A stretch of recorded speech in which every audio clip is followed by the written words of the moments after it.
Okay, children, are you ready for today's story? Gather round and get cozy. Put away your toys and any distraction. And make sure your ears are ready to listen. Let's take a deep breath together and get ready to discover something amazing. Joseph the boy. Trouble at home. Jacob and his family were safely back in Canaan, but this jealousy and quarrels between him and their children was glad that he had a large family. All fathers wanted sons to help them in those days, but Rachel was the only wife he loved.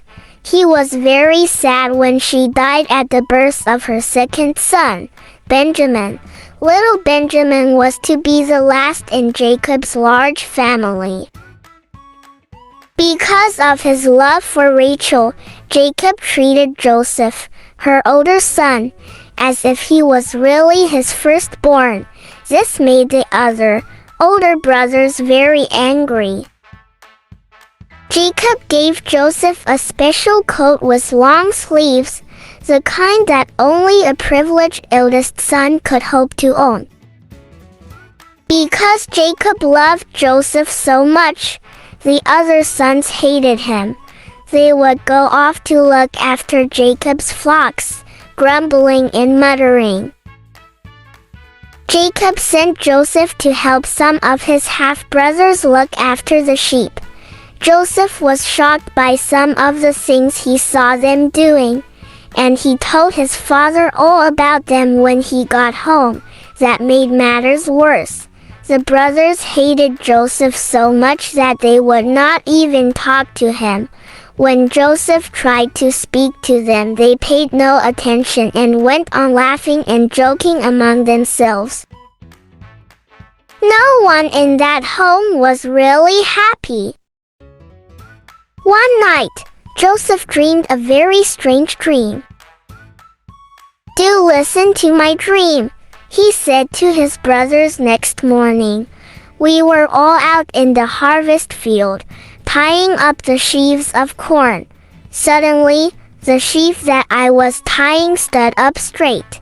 Then all of your sheaves made a circle around mine and bowed down to it." If Joseph thought that his brothers would be pleased and interested in his dream, he was sadly mistaken. "Who do you think you are?" they asked angrily. "Do you imagine we are all going to bow and scrape to you?" Not long after, Joseph had another strange dream. This time he told his father about it. "I dreamed that the sun and moon and stars were all bowing down to me." He counted 11 stars, and Joseph had 11 brothers. They soon guessed his meaning.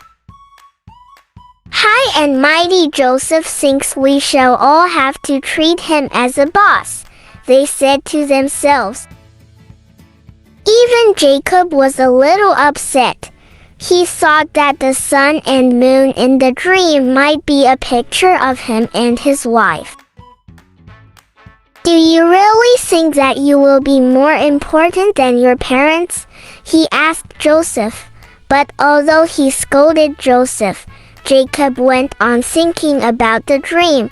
Could it be God's way of telling him that he had chosen Joseph to be someone very special in the family?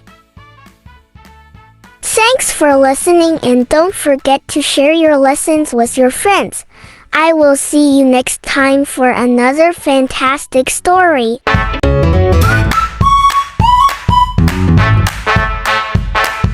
Okay, children, are you ready for today's story?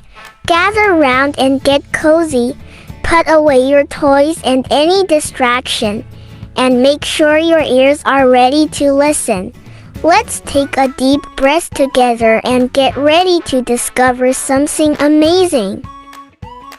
Joseph in the pit.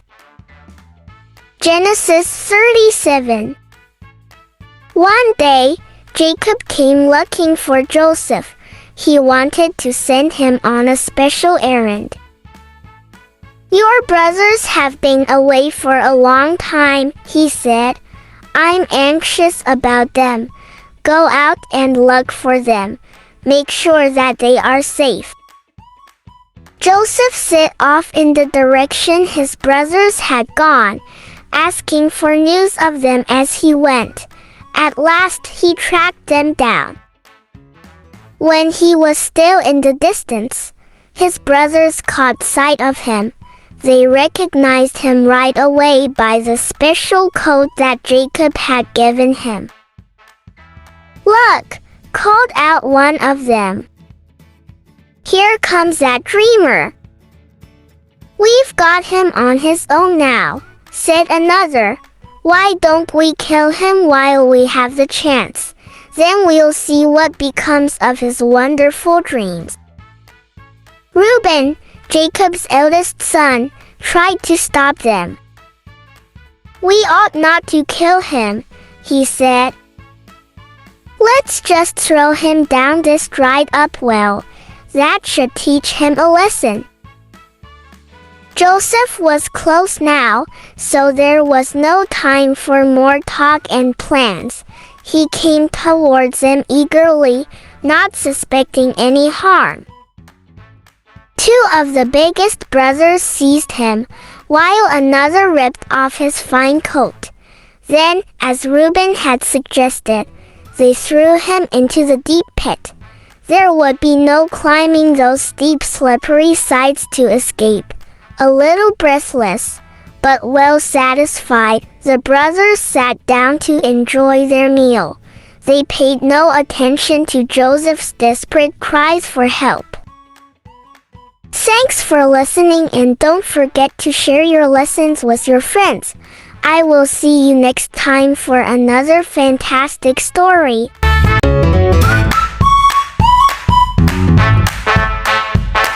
Okay, children, are you ready for today's story? Gather round and get cozy. Put away your toys and any distraction, and make sure your ears are ready to listen. Let's take a deep breath together and get ready to discover something amazing. Joseph sold by his brothers. Genesis 37. While the brothers were eating their meal, they saw a long line of camels coming towards them. Soon they could see that it was a caravan of traders. Their camels loaded with spices. They would be going to Egypt to sell their goods. "Why not sell Joseph to the traders?" Judah suggested. "It's a much better plan than killing him, and we can earn ourselves a bit of money at the same time." They all agreed, except for Reuben, who was not with them. Everything began to happen quickly. While some of the brothers bargained with the traders, others hauled Joseph up from the pit and marched him across to be inspected for sale. He certainly looked healthy and strong. In spite of the muddy smears and scratches, he should fetch a good price in the slave market. "I'll give you 20 silver pieces for him," the trader offered. The deal was agreed, and Joseph was led away. Very soon Reuben came back. He had been planning to rescue Joseph secretly and smuggle him home to Jacob. When he found the well empty, he was horrified. Had the other brothers killed Joseph already? But they soon explained to Reuben what they had done. Next, they must decide what to tell their father. They picked up Joseph's fine coat, which they had ripped off him, and smeared it with goat's blood. As soon as they reached home, they took the spoiled coat to Jacob. "We found this," they said. "Does it belong to your son?" When Jacob saw the blood-stained coat, he let out a great cry. "A wild animal must have killed him," he exclaimed, "My own dear son Joseph is dead. I shall never see him again. I shall mourn for him as long as I live." All this while, Joseph, securely roped, was being pushed and dragged along the road to Egypt, but God was still with him. Thanks for listening, and don't forget to share your lessons with your friends. I will see you next time for another fantastic story.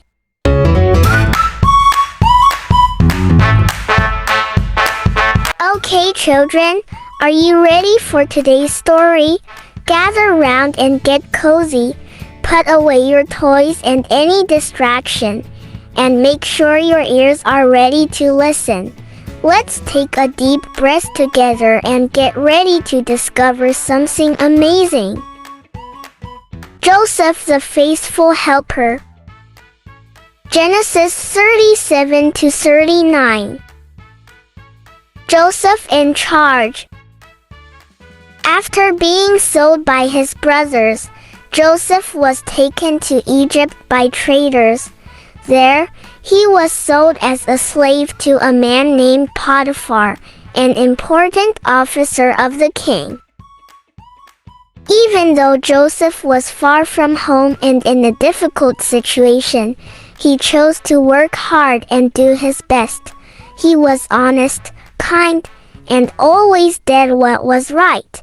Potiphar noticed Joseph's good behavior and saw that everything Joseph did turned out well.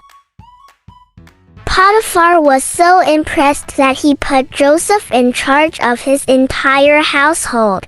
Joseph managed everything, and because of him, Potiphar's home was blessed with success and happiness.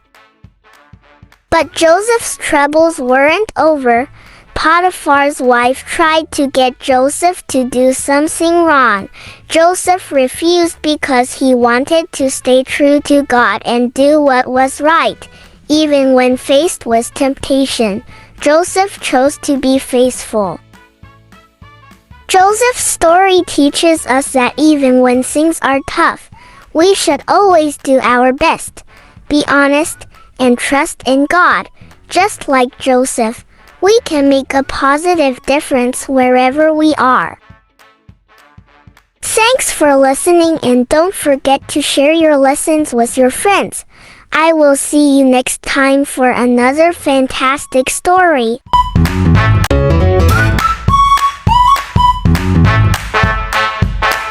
Okay, children, are you ready for today's story? Gather round and get cozy. Put away your toys and any distraction, and make sure your ears are ready to listen. Let's take a deep breath together and get ready to discover something amazing.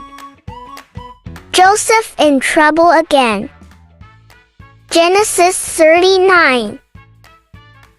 Even though Joseph was a slave in Egypt, he worked hard and did what was right.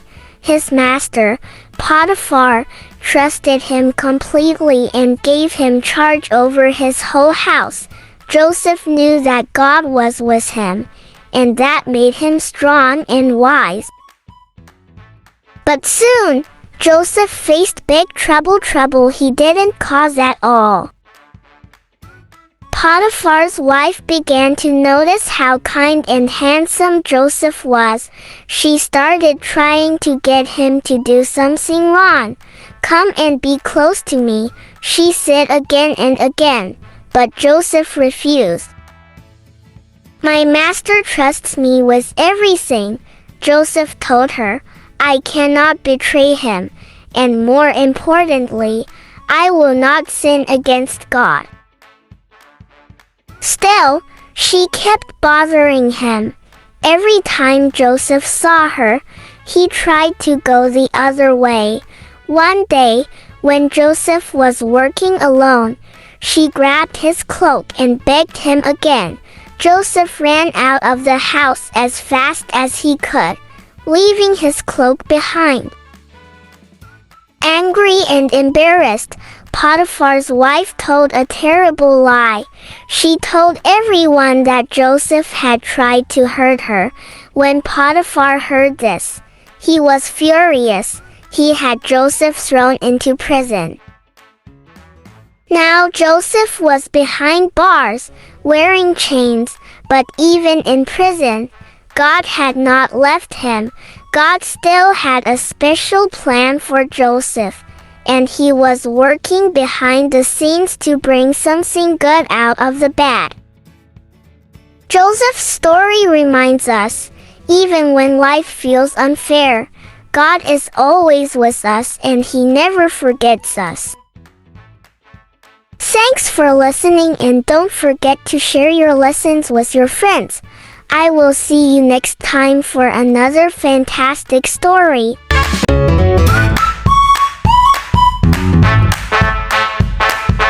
Okay, children, are you ready for today's story? Gather round and get cozy. Put away your toys and any distraction, and make sure your ears are ready to listen. Let's take a deep breath together and get ready to discover something amazing. Joseph and the Mysterious Dreams. Genesis 40. Even though Joseph was in prison, he didn't let sadness take over. He worked hard and was kind to everyone. The prison guard noticed Joseph's good heart and trusted him with important tasks, like helping other prisoners and keeping things organized. One day, 2 new prisoners arrived. They weren't just any prisoners, they were important men who worked for the king of Egypt. One was a king's cupbearer, who served him drinks, and the other was a chief baker, who made delicious bread and pastries for the royal table. But something had gone wrong, and the king was upset with them, so he sent them to prison. Joseph was assigned to take care of these 2 men. He made sure they were comfortable and had what they needed. One morning, Joseph noticed that both men looked very worried. "Why do you look so sad today?" Joseph asked gently. "We both had strange dreams last night," they replied, "and we don't know what they mean. There's no one here to help us understand them." Joseph smiled and said, "God can help us understand dreams. Tell me what you dreamed." The cupbearer went first. "In my dream, I saw a grapevine with 3 branches. As soon as it budded, it blossomed, and its clusters ripened into grapes. I had Pharaoh's cup in my hand, so I took the grapes, squeezed them into the cup, and gave it to Pharaoh." Joseph listened carefully and then said, "This is what your dream means. The 3 branches are 3 days. In 3 days, Pharaoh will lift up your head and restore you to your position. You will serve Pharaoh his cup just as you used to. But when you're free, please remember me. Tell Pharaoh about me so I can get out of this prison." The baker was excited to hear a good interpretation and shared his dream. "In my dream, I had 3 baskets of bread on my head. In the top basket were all kinds of baked goods for Pharaoh, but birds were eating them out of the basket." Joseph took a deep breath and said, "This is what your dream means. The 3 baskets are 3 days. In 3 days, Pharaoh will lift off your head and hang you on a tree, and birds will eat your flesh." 3 days later, it was Pharaoh's birthday. He gave a feast for all his officials. He brought the cupbearer and the baker out of prison. Just as Joseph had said, the cupbearer was restored to his position, and the baker was executed. But the cupbearer forgot about Joseph and didn't mention him to Pharaoh. Joseph remained in prison, waiting and trusting that God had a plan for him. Thanks for listening, and don't forget to share your lessons with your friends. I will see you next time for another fantastic story.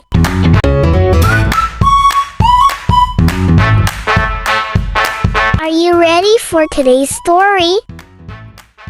The Prisoner and the King. Genesis 41. 2 years had passed since Joseph had interpreted the dreams of Pharaoh's chief cupbearer and chief baker. Despite Joseph's plea to the cupbearer to remember him, he remained forgotten in prison. However, God had not forgotten Joseph. One night, Pharaoh, the king of Egypt, had two troubling dreams. In the first, he stood by the Nile River and saw 7 healthy, fat cows emerge from the water and graze among the reeds. Then, 7 other cows, thin and gaunt, came up out of the Nile and stood beside the fat cows. The thin cows ate up the 7 fat cows, but even after eating them, they remained as thin as before. Pharaoh awoke, disturbed. He fell asleep again and had a second dream. He saw 7 heads of grain, healthy and good, growing on a single stalk. After them, 7 other heads of grain sprouted thin and scorched by the east wind. The thin heads of grain swallowed up the 7 healthy, full heads. Pharaoh awoke, realizing it was a dream, but his spirit was troubled. The next morning, Pharaoh summoned all the magicians and wise men of Egypt and told them his dreams, but no one could interpret them for him. Then the chief cupbearer spoke up, saying, "Today I am reminded of my shortcomings." Pharaoh was once angry with his servants, and he imprisoned me and the chief baker in the house of the captain of the guard. Each of us had a dream the same night, and each dream had a meaning of its own. Now a young Hebrew was there with us, a servant of the captain of the guard. We told him our dreams, and he interpreted them for us, giving each man the interpretation of his dream. And things turned out exactly as he interpreted them to us. I was restored to my position, and the other man was hanged. Pharaoh immediately sent for Joseph. He was quickly brought from the dungeon. After he had shaved and changed his clothes, he came before Pharaoh. Pharaoh said to Joseph, "I had a dream, and no one can interpret it. But I have heard it said of you that when you hear a dream, you can interpret it." "I can't do it," Joseph replied, "but God will give you the answer he desires." Then Pharaoh recounted his dreams to Joseph. Joseph said to Pharaoh, "The dreams of Pharaoh are one and the same. God has revealed to Pharaoh what he is about to do. The 7 good cows are 7 years, and the 7 good heads of grain are 7 years. It is one and the same dream. The 7 lean, ugly cows that came up afterward are 7 years, and so are the 7 worthless heads of grain scorched by the east wind. They are 7 years of famine." God has shown Pharaoh what he is about to do. 7 years of great abundance are coming throughout the land of Egypt, but 7 years of famine will follow them. Then all the abundance in Egypt will be forgotten, and the famine will ravage the land. The abundance in the land will not be remembered because the famine that follows it will be so severe.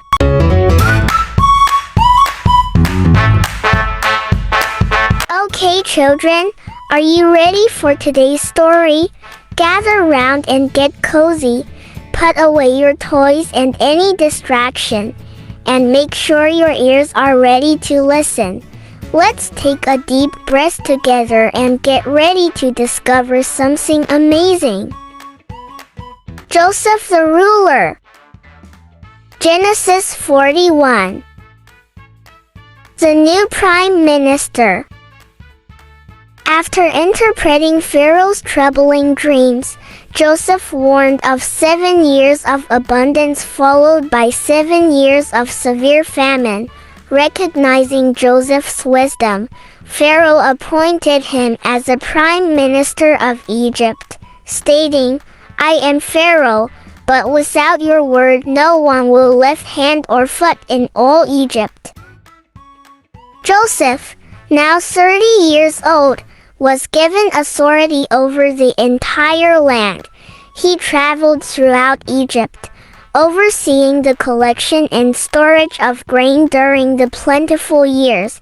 In each city, he stored the surplus from the surrounding fields, amassing such vast quantities that he stopped keeping records because it was beyond measure. During this time, Joseph married Asenath, the daughter of Potiphar, priest of On. They had 2 sons, Manasseh, meaning God has made me forget all my trouble and all my father's household, and Ephraim, meaning God has made me fruitful in the land of my suffering. As the 7 years of famine began, the situation grew dire. When the Egyptians cried out to Pharaoh for food, he directed them to Joseph, saying, "Go to Joseph and do what he tells you."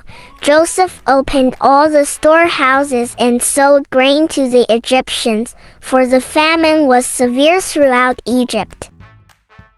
The famine extended beyond Egypt, affecting all the surrounding lands. People from various countries came to Egypt to buy grain from Joseph, as the famine was severe everywhere. Joseph's leadership and foresight not only saved Egypt but also provided relief to neighboring nations during this time of crisis. Thanks for listening, and don't forget to share your lessons with your friends. I will see you next time for another fantastic story.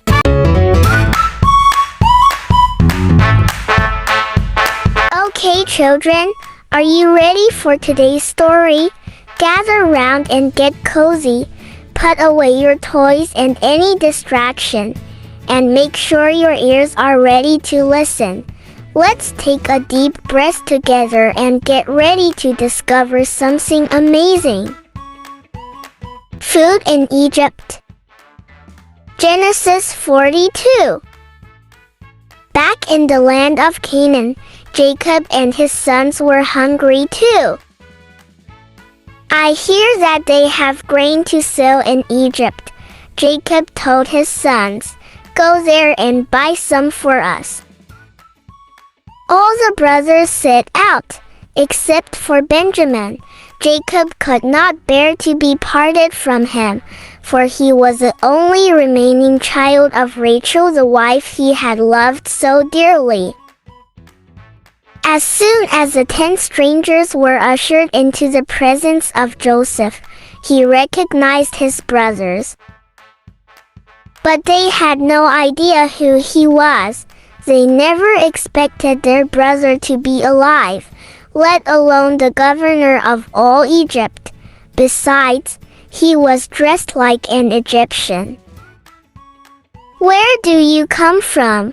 Joseph asked sternly. He spoke in the Egyptian language, and a servant translated all that was said. "From Canaan," they answered.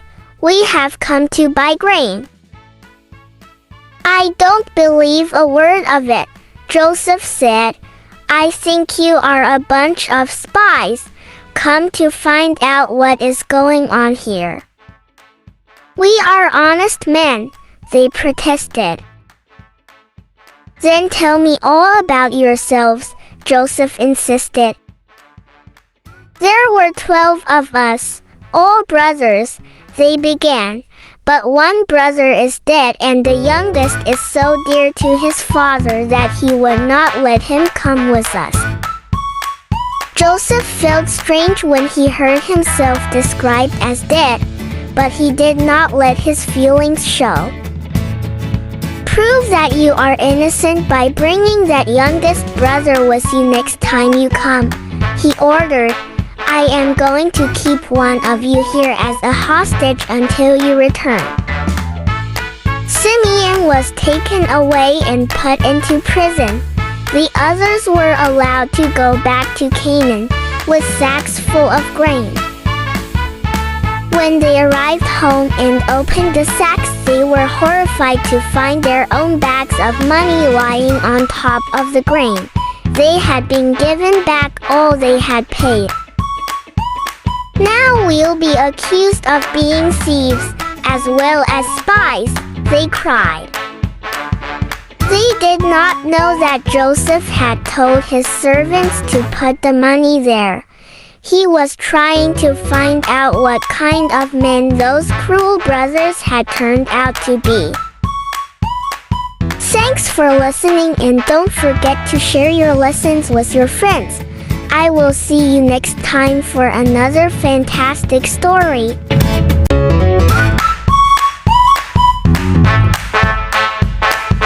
Okay, children, are you ready for today's story?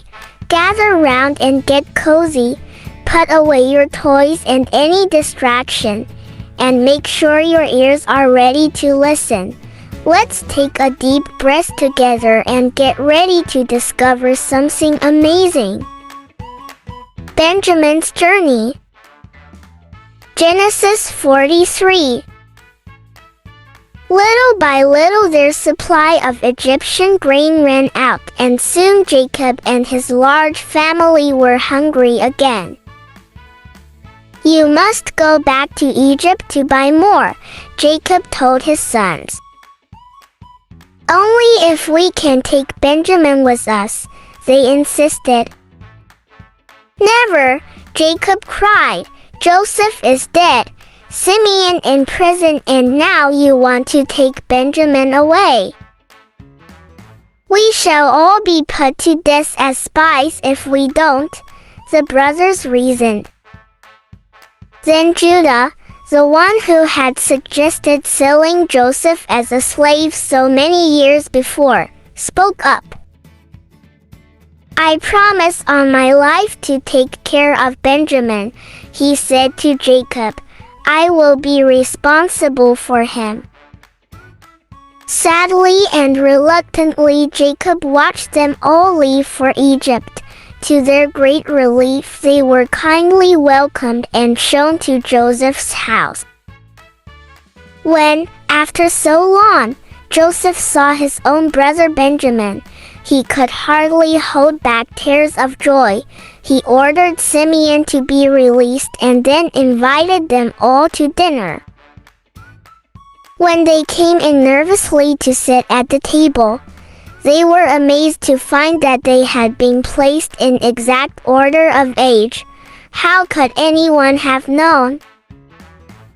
Benjamin was served with extra large helpings on Joseph's orders. The brothers were full of thankfulness and relief. Their troubles seemed to be over.